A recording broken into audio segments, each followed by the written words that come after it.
Hello दोस्तों, आपका स्वागत है हमारे चैनल पर। आज हम पढ़ेंगे फ्रीडल क्राफ्ट्स अभिक्रिया, जो कि एक वेरी इंपॉर्टेंट अभिक्रिया है, खासकर क्लास 11th एंड 12th के बच्चों के लिए। तो चलिए शुरू करते हैं। लेकिन उससे पहले हमारी आपसे एक रिक्वेस्ट रहेगी कि आप हमारे चैनल को लाइक एवं सब्सक्राइब कर लीजिएगा, ताकि हमारे वीडियो सबसे पहले आप तक पहुंच सकें। तो चलिए शुरू करते हैं।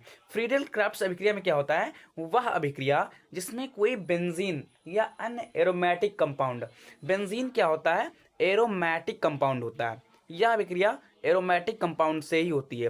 तो बेंजीन एक हमारा एरोमेटिक कंपाउंड है। तो एरोमेटिक कंपाउंड बेंजीन जब एल्किल या एसिल हैलाइड, यह अभिक्रिया दो पार्ट्स में होती है। पहले ही आपको हम बता दें, एल्किलीकरण एवं एसिलीकरण।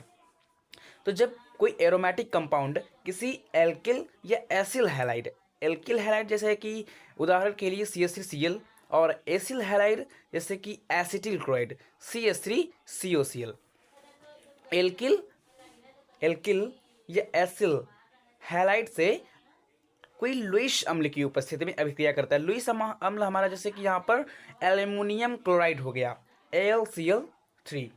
तो बेंजीन का एक हाइड्रोजन परमाणु एल्किल या एसिल मूलक द्वारा प्रतिस्थापित हो जाता है, जिसके फलस्वरूप बेंजीन के एल्किल या एसिल व्युत्पन्न प्राप्त होते हैं। इसे ही फ्रीडल क्राफ्ट्स अभिक्रिया कहते हैं। यह अभिक्रिया क्या होती है? टू पार्ट्स में होती है। पहला पार्ट क्या होता है? का एल्किलीकरण। एल्किलीकरण में कोई एल्किल समूह लिया जाता है, जैसे कि CH3Cl हो गया। इसमें क्या होता है कि बेंजीन के एल्किल व्युत्पन्न हमें प्राप्त होते हैं। तो चलिए एक उदाहरण की मदद से समझते हैं। ये हमारा बेंजीन हो गया। चूंकि बेंजीन एक क्या है? एरोमेटिक कंपाउंड है। बेंजीन यहाँ पे बेंजीन पे एक पैरा पोजीशन पे हाइड्रोजन होता है। इसकी अभिक्रिया हम किससे करा देंगे? किसी एल्किल समूह से। एल्किल समूह हमारा क्या हो गया यहाँ पे? CH3Cl।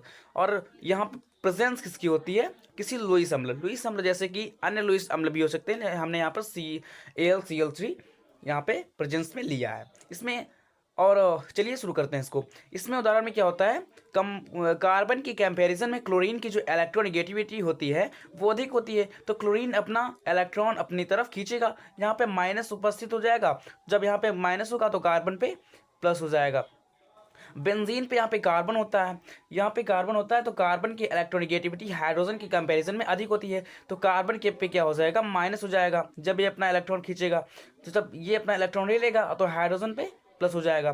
तो हाइड्रोजन का प्लस क्लोरीन का माइनस आपस में बॉन्डिंग बनाएगा, और बेंजीन जो माइनस बेंजीन पे होगा वो CH3 के साथ अपना बॉन्ड बनाएगा। तो बेंजीन पे यहाँ पे क्या लग जाएगा? बेंजीन पे CH3 यहाँ पर उपस्थित हो जाएगा, और हाइड्रोजन Cl के साथ में बॉन्ड बना लेगा। ये बेंजीन का एल्किल व्युत्पन्न है। इसको हम टॉलुइन भी कह सकते हैं। ये हमारा क्या होता है? ये हमारा होता है एल्किलीकरण, जो कि एक फ्रीडल क्राफ्ट्स अभिक्रिया का ही उदाहरण है, एल्किलीकरण। अब इसका सेकेंड पार्ट क्या होता है? एसिलीकरण। एसिलीकरण में भी बिल्कुल सेम ही होता है, बस इसमें किसी एल्किल समूह की जगह पे कोई एसिल समूह लिया जाता है, like as the acetyl chloride. तो हम इसमें क्या करते हैं? इसमें भी एरोमेटिक कंपाउंड को ही लिया जाता है, जैसे कि बेंजीन हमारी हो गई। बेंजीन पे यहाँ पे एक हाइड्रोजन होता है। हम एसिटिल क्लोराइड की उदाहरण के लिए हम यहाँ पर एसिटिल क्लोराइड को ले रहे हैं किसी एसिल समूह के उदाहरण के तौर पर। हम एसिटिल क्लोराइड को ले रहे हैं, जैसे कि होता है इसका सूत्र CH3COCl। किसी लुईस अम्ल की प्रेजेंस भी होती है, due to the reason of intermolecular hydrogen bonding. यहाँ पे क्या होता है? कार्बन की कंपैरिजन में क्लोरीन पे इलेक्ट्रोनेगेटिविटी अधिक होती है, तो ये अपना माइनस या ये अपना इलेक्ट्रॉन खींच लेगा, तो कार्बन पे प्लस हो जाएगा। कार्बन पे प्लस हो जाएगा। तो हाइड्रोजन की कंपैरिजन में कार्बन का जो इलेक्ट्रोनेगेटिविटी होती है अधिक होता है, तो ये भी अपना इलेक्ट्रॉन खींचेगा, तो यहाँ पे क्या आ जाएगा? माइनस। तो यहाँ पे प्लस आ जाएगा। ये माइनस कार्बन के साथ, और ये जो प्लस है ये Cl के साथ में अभिक्रिया बना लेगा। क्या यहाँ पे बन जाएगा? यहाँ पे हमें प्राप्त हो जाएगा COCH3 और प्लस में HCl। ये क्या है, ये बेंजीन के एसिल व्युत्पन्न है, यह बेंजीन के एसिल व्युत्पन्न है। इसका नाम होता है एसिटोफिनोन,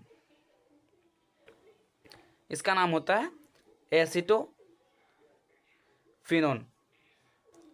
बिल्कुल सिंपल सी रिएक्शन है। आशा करते हैं कि आपको यह समझ में आई होगी। हम नेक्स्ट रिएक्शंस को भी इसी तरह से एक्सप्लेन करते रहेंगे। तो अगले वीडियोस को जल्द से जल्द पाने के लिए आप हमारे चैनल को लाइक एवं सब्सक्राइब कर सकते हैं। मिलते हैं अगले वीडियो में। धन्यवाद। Thank you so much.